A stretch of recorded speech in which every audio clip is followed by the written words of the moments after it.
All right, and welcome back to the final seven, the our series on the Book of Revelation and the final 7 years before the second coming. So we're studying the Book of Revelations. We're looking at current events that will let us know that prophecy is being fulfilled and that Jesus is coming soon. All right. Last week we looked at a timeline of events that will occur during these 7 years. So let's take a look at that. So here it is. The first thing we're looking for is the Middle East peace agreement that will happen between the Palestinians and the Israeli Jews. When that occurs, the peace agreement will take place. Um, the Jewish people will begin to rebuild their temple on the Temple Mount. It'll be under a sharing agreement. Now, what is this sharing agreement? The Temple Mount right now, there exists. Let's look at it. There is a structure called the Dome of the Rock. It's this gold one here. Dome of the Rock is a shrine, and then the the the black one there in the front is the Al-Aqsa Mosque. It's a mosque. This area here, which is the holy place, is being inhabited by Muslims.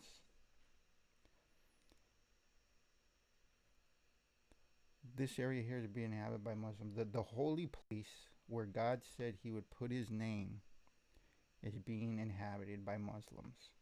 This area here on the left, I don't know if you can see it, that's the West Wall or the Wailing Wall. That's where the Jews go to pray. What is that wall? They believe that is the only um, part of their temple, of their second temple, that remains standing. So that's why they pray there. That's their holy place. The peace agreement will allow them to rebuild their temple and share this area here where I I would say it'd be an extension of the existing holy wall there. I don't see them building it opposite of where of the holy wall, but anyways, so interesting. Why has there been such a battle over the peace agreement and between the Palestinians and Jews for so long? Well, it's a religious war. These are Muslims fighting against Jews, God's people. And why do they have so much land here? Why how did they take over? Well, if you look back in history, a lot of the the Palestinian rulers, um, they were giving up the land. They said, "Give that away, give that away." They were giving up the land, and that's God's land. So, needless to say, as they tried to give away God's land, things happened. Like these guys were dying, they were getting sick, they were getting assassinated.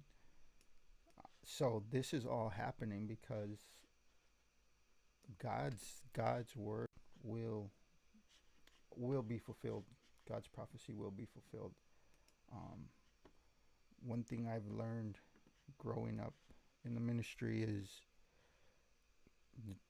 don't come against the anointed men of God, men and women of God. If you things happen when you go up against the anointed ones of God. Um, you're bringing a curse on yourself. Um, and I learned that just growing up in the ministry. So, and that's what's happening now. So that's why there's such a big deal with this peace treaty um, that's going on, and it hasn't ever been able to come to an agreement. So this is the area that will be that's being talked about.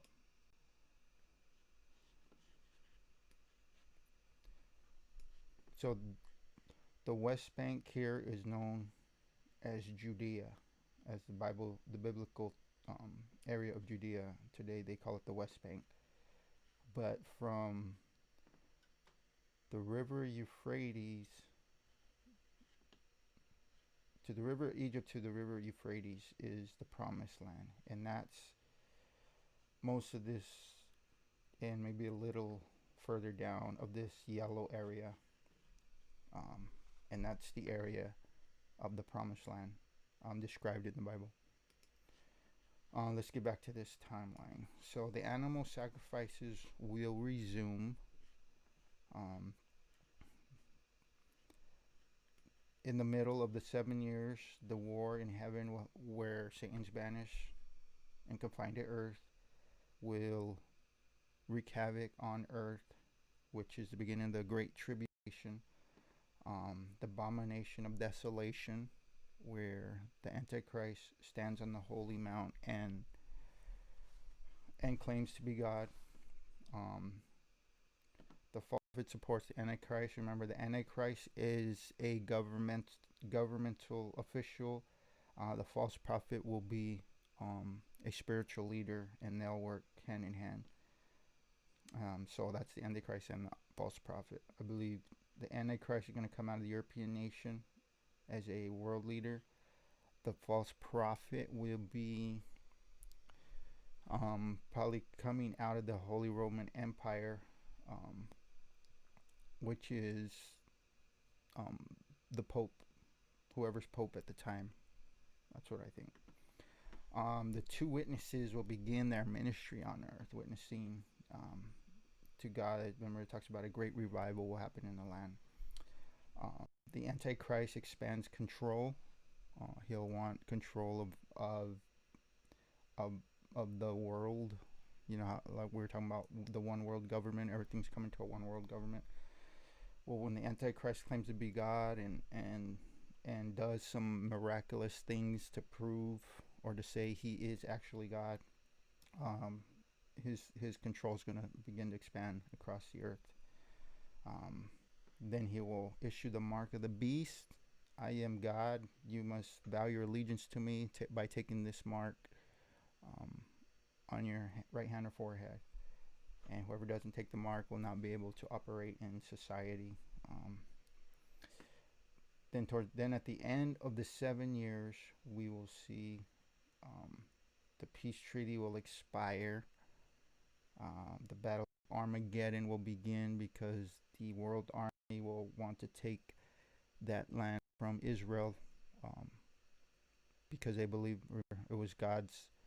Um, it was God's. What do you call it?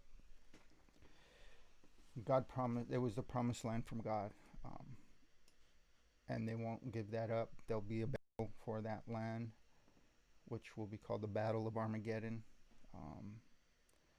The Jews will be pushed back. It will start in the plain of Megiddo, which is where we get the term Armageddon. Then we push back down to Jerusalem, where 50% of the army will be taken over, and just when it seems like the Jews are going to be wiped off the face of the earth, Jesus comes back and steps in and fights their battle and wins. The Jews meet their Messiah. The Antichrist and the false prophet are thrown into the lake of fire, and Jesus is crowned as King of Kings and Lord of Lords, and his 1,000-year reign on earth begins. Remember, we said the end of the world is not the end of existence, but it is the end of human government control and how this earth is run. God will bring his kingdom down and be under his reign. So that's why that's why God in the Bible is described as King of Kings and Lord of Lords, because he's going to be the king and well, he is the king and he is the Lord of lords over all the earth. And um, that term is relatable across everything. To be king, there's kings in the world today. There's rulers. But God's going to be the ultimate ruler of this earth. So that was the timeline that we went over and got a little more detailed. So what's to happen next? What are we going to do? We're going to study the 70 weeks. Daniel's 70 weeks is described. Daniel's prophecy was written, and today it's one of the most famous prophecies concerning end times and our most popular, and it's called Daniel's 70 weeks, or we could also name it as 490 years if it was to be translated into time. So Daniel's 70 weeks. So when we read his prophecy, we got to understand these timelines and how they're equated. So 7 weeks equals 49 years. 62 weeks equals 434 years. 1 week equals 7 years. And as we read Daniel's prophecy, we'll see those timelines, and that's how we can translate that. So let us read Daniel 9:24 through 27.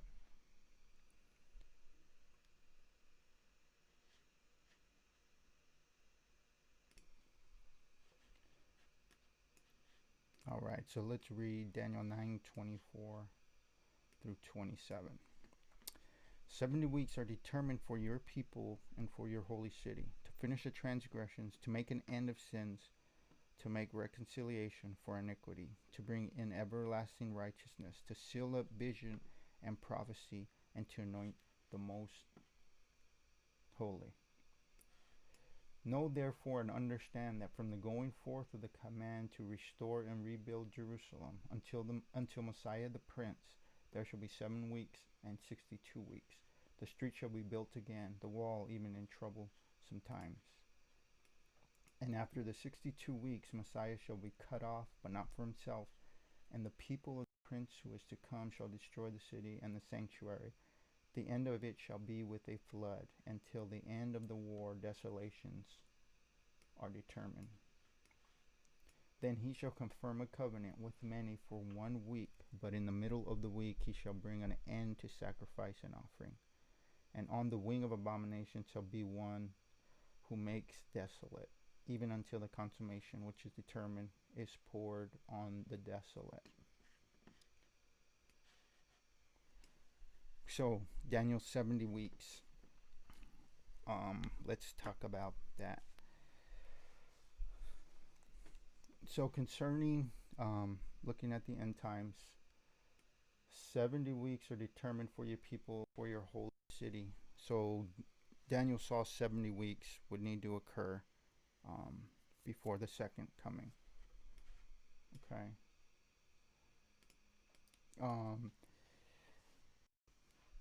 Know therefore and understand that from the going forth the command to verse 25. Know therefore and understand from the going forth of the command to restore and rebuild Jerusalem unto the Messiah, there shall be 7 weeks, 62 weeks.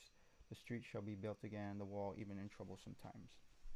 So, if we look at history, Jerusalem was destroyed by Nebuchadnezzar and the Babylonians in 586 BC. The Jews were taken away and carried off into exile for 70 years. In 538 BC, the Medes and the Persians conquered Babylon. One of the rulers, Cyrus, issued a decree and gave the command that the Jews go back and rebuild their temple.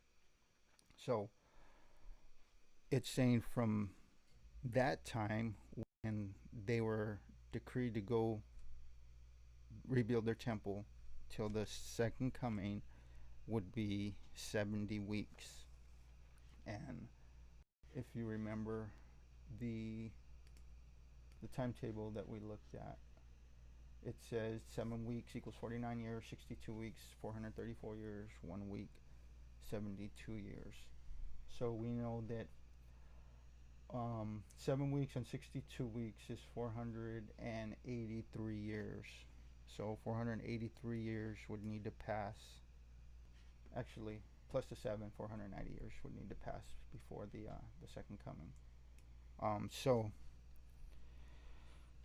we know, according to verse 25, that verse 26, that the Messiah must come, be cut off, and the sanctuary, the city and the sanctuary will be destroyed. And again, history tells us that Jesus, the Messiah, came and was crucified around 30 to 40 AD. So that's the Messiah coming and being cut off. And Jerusalem was destroyed in 70 AD.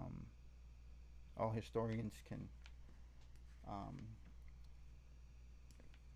agree that that is when Jerusalem was destroyed. So the city was destroyed, the Messiah had come and was cut off, and now we are looking at the second coming. So in that timeline, there's got to be a gap. There's a gap in there because why is there a gap between the Messiah coming, being cut off, and the second coming? Well, the gap is there because, remember, the Jewish people turned away from God. They don't believe he was a Messiah. That is the turning away, rejecting God. So what did God do? He had to turn to the Gentiles and find a bride for himself. So between the Messiah being cut off Jerusalem, and then the peace agreement to initiate the final week, is the gap that we're living in now. We learned in church about Christ, right? So then this is just a side note. I won't get into this, but who's the bride of Christ? Are we the bride of Christ, or are we the body of Christ? We can't be both, right? So we're either one or the other. Are we the body, or are we the bride? And again, that's a whole nother study, but just something to think about. So then this the peace treaty then begins, and then we talked about that whole timeline and what needs to happen and what will happen before the second coming of Jesus. Okay, so verse 27 of Daniel says, "Then he shall confirm a covenant with many for 1 week, but in the middle of the week he shall bring an end to the sacrifice and offering, and on the wing of abomination shall be one who makes desolate, even till the consummation which is determined is poured out on the desolate." He shall confirm a covenant many for 1 week. Well, what is the covenant he's going to make? Well, remember, God made a covenant with Abraham, the Abrahamic covenant, and that Abrahamic covenant is the land they are fighting for today. The land, God says, "I will give you the land from the river of Egypt, from the river Egypt down to the great river Euphrates. This is the promised land that I will give to you and your descendants forever." This covenant will be confirmed by this peace treaty because that is the covenant that they are seeking and that they are fighting over. So that covenant will be confirmed with many for 1 week. Remember, what is 1 week? 7 years. Will be confirmed with many for 7 years. But in the middle of that 7 years, he shall bring an end to the sacrifice. Remember the sacrifices that will begin, that will be brought to an end by the Antichrist. And on the wing of abomination shall be the one who makes desolate. And the abomination of desolation will occur when he stands on the Temple Mount and claims to be God and vow your allegiance. All must vow their allegiance. So, and then again, the mark of the beast, the war of Armageddon. So the Daniel's prophecy, his 70 weeks, is he is foreseeing events happen from back in the days of Babylon, because when Jerusalem got destroyed by Nebuchadnezzar and the Babylonians, um, their temple, the first temple, was destroyed. That's when Daniel wrote this prophecy during that time. So he saw this back in 586 BC, um, foretelling the events that are gonna happen and that needed to happen for the 7 years to begin. Um, so that's awesome. I hope that brings some light to this 70 weeks of Daniel. Um, I hope it's making things a little more clear concerning biblical prophecy. I mean, it's happening today. We're in it. Um, we've heard it being said that, oh, the biblical times, that stuff doesn't happen anymore. That was a long time ago. Well, I disagree. That we're in the biblical times. We're like, it's happening. We're right in the middle of it. I mean, and we're looking to be part of biblical history, because the 7 years, we're in that gap where the 7 years is going to begin anytime.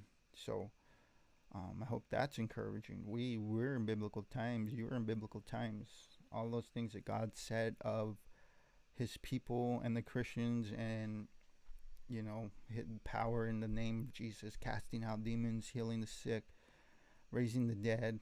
I mean, that's still applicable. It's all we're there. We're in it. We're walking it. We're living it. What are we gonna do with the authority that Jesus has given us? So let's be encouraged. Let's look up again, for His redemption draw nigh. If you have any questions, go ahead and ask them. Put them in the chat or whatever. Email us. If you have any questions concerning this and what we can, or what we can talk about in the future, we can bring those questions up if you'd like. All right, subscribe to our YouTube channel, because that's where a lot of the footage, extra footage, I should say, is going to go concerning our study.